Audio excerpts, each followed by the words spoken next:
e o saldo a noiva do Cordeiro, esse povo bonito, ungido santo, separado por Deus, que vai sim morar comigo na glória, na santa e gloriosa paz do Senhor Jesus Cristo.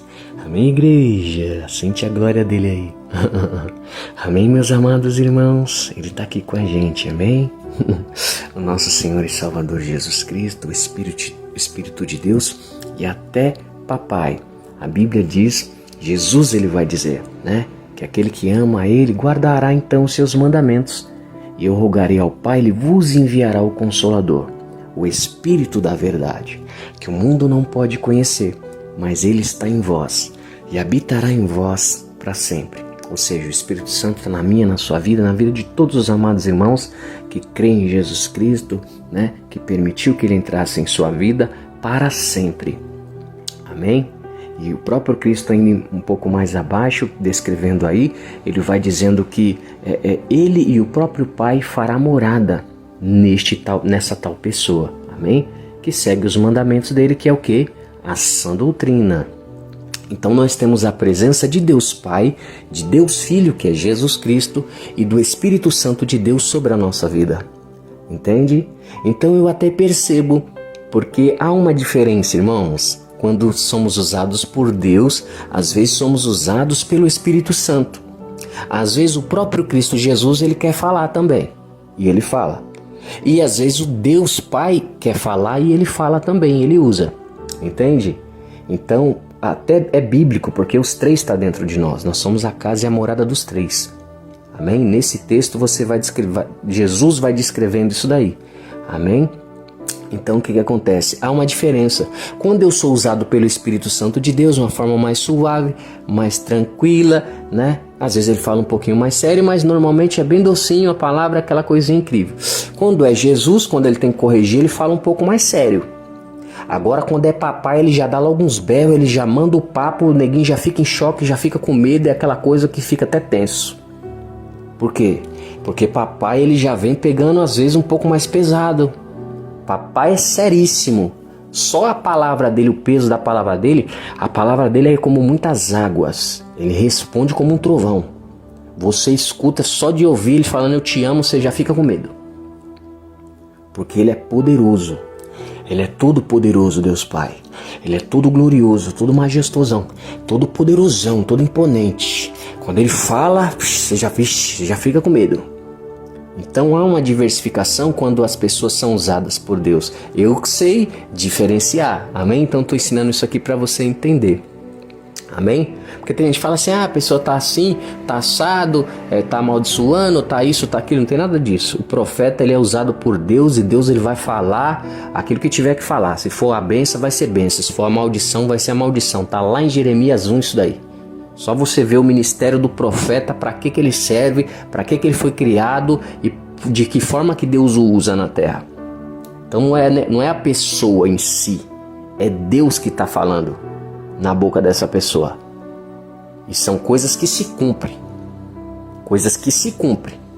Então é aí que tem que estar tendo a vigilância, porque se Deus está falando e as pessoas não se atentam, depois começa a sofrer e pagar preço e só vai melhorar depois que sofrer. Pra quê, né, irmã? Pra quê, né, irmão? Não é melhor já ouvir logo o Senhor? Já ouve logo o Senhor, já caminha, já pede perdão, já se arrepende, já faz direitinho as coisas de Deus, já obedece e vai ter vitória. Vai ser maravilhoso. Porque a palavra de Deus não volta atrás. Quando Deus fala que vai fazer uma coisa, ele vai fazer. E não tem aquele profeta, profetiza que vai amaldiçoar o povo de Deus. Não tem, pode ser até os gananciosos, os corruptos, que nem Balaão lá que estava louco no dinheiro querendo amaldiçoar. Chegava na hora, só vinha a palavra de vitória e bênção para os irmãos, ele não conseguia amaldiçoar quem Deus escolheu para abençoar, não. Isso aí não existe. A Bíblia diz que nem as portas do inferno podem prevalecer contra a igreja. Então é o próprio Deus, quando ele fala que vai fazer, que nem ele falava que ia trazer reis, ia trazer várias situações para destruir o povo de Deus lá para ele se converter, e morreu gente, foi um caos. E Deus usou os profetas para falar isso aí. Isso é bíblico. E depois Deus não mandou, não? Mandou sim. Inclusive, a gente vai entrar num texto aqui de Daniel, que ele estava cativo na Babilônia pelo rei Nabucodonosor. Por quê? Porque existia o ano sabático. O que era o ano sabático, apóstolo Newton? O ano sabático, Deus fazia no 7º ano, porque o povo, os agricultores, o povo do agro, eles trabalhavam no campo e aravam a terra por 6 anos, e plantava e colhia os frutos da terra. E tinha os trabalhadores, todo mundo abençoado e próspero. E o que acontece? Os pobres e as viúvas ficavam sofrendo esses 6 anos. Mas no 7º ano, o povo do agro, eles não poderiam mais arar a terra e nem trabalhar no campo. Era o ano do Senhor. E aí nesse 7º ano, o fruto nascia do nada. Sem plantar, sem colocar semente, Deus fazia a semente aparecer lá e brotar, e dava muitos frutos na terra, mais do que os 6 anos que ele estava trabalhando lá. E aí o que acontecia? Os pobres e os necessitados, eles iam colher aquilo ali, e aquilo ali era a bênção de Deus, Deus manifestando a sua glória e visitando os pobres e necessitados.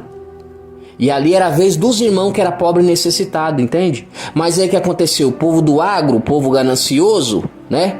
Eles começaram a trabalhar no 7º ano e começou a roubar os irmãos, que era abençoado por Deus.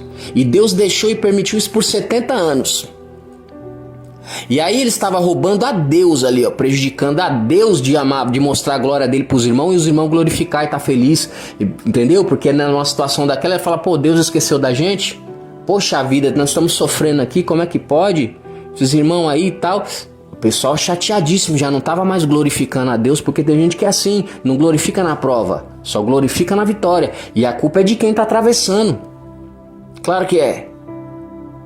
E a gente tem que adorar a Deus, é mesmo que não tiver nada na prova, no vale, no deserto. Tem que adorar Ele porque Ele é merecedor de toda a honra, toda a glória. Independente da situação que estiver adversa, se tem que glorificar a Deus. Se não tem que glorificar a Deus também. Mas nem sempre é assim. Nem sempre é assim. Então aqueles irmãos estavam na corrupção, na sujeira, na ganância. E o povo sofrendo e passando fome lá, sendo humilhado por causa do povo do agro, que é louco no dinheiro. Olha isso aí. Então se você olhar hoje, a gente produz alimentos para 2 bilhões de pessoas no mundo. E a gente é 200 milhões de pessoas no Brasil e tem gente passando fome aí, ó. Será que a história não se repete? Lógico que se repete. Se repete muitas vezes, porque é a ganância do ser humano. Né? O ser humano, ele é terrível. Quanto mais ele tem, mais ele quer. E aí o que acontece? Deus falou que ia fazer justiça, que ia mandar, ia levantar lá um povo lá para vir contra eles lá, para julgar a causa deles lá. Eles iam pagar caro. E aí o que aconteceu? O rei Nabucodonosor veio, saiu destruindo toda a cidade, matando gente. Foi aquele caos, porque o povo não obedece. E aí a culpa era de quem? A culpa era dos profetas. Ah, esse Jeremias aí, ele só profetiza maldição, é não sei do que, e bibibi. Esse Jeremias tem um coração duro, é bababá. Aí a culpa sempre é dos Jeremias, é dos profetas, é dos irmãos que tá falando a verdade lá, e o povo não quer obedecer a Deus. Porque na hora de falar a bênção e a vitória, tá todo mundo dando glória. Mas quando Deus fala, ó, começa a melhorar isso daí porque tá errado, porque Deus corrige os filhos que ama. Não, eles não querem não. Aí fica até de bolinho tramando contra o profeta. E a culpa é deles mesmo que não quer se converter e não quer melhorar. Quer ficar fazendo maldade com as pessoas, roubando o que é do outro, prejudicando o próximo e achando que Deus está lá no céu, que ele está sentado no trono, ele está dormindo. Que ele não está enxergando nada não.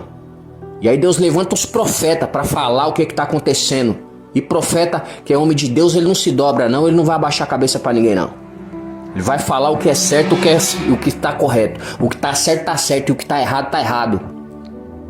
Lógico que é. O profeta, ele é assim. Ele não tá nem aí. Pode levantar o mundo inteiro, ele não se prostra não, ele não se dobra.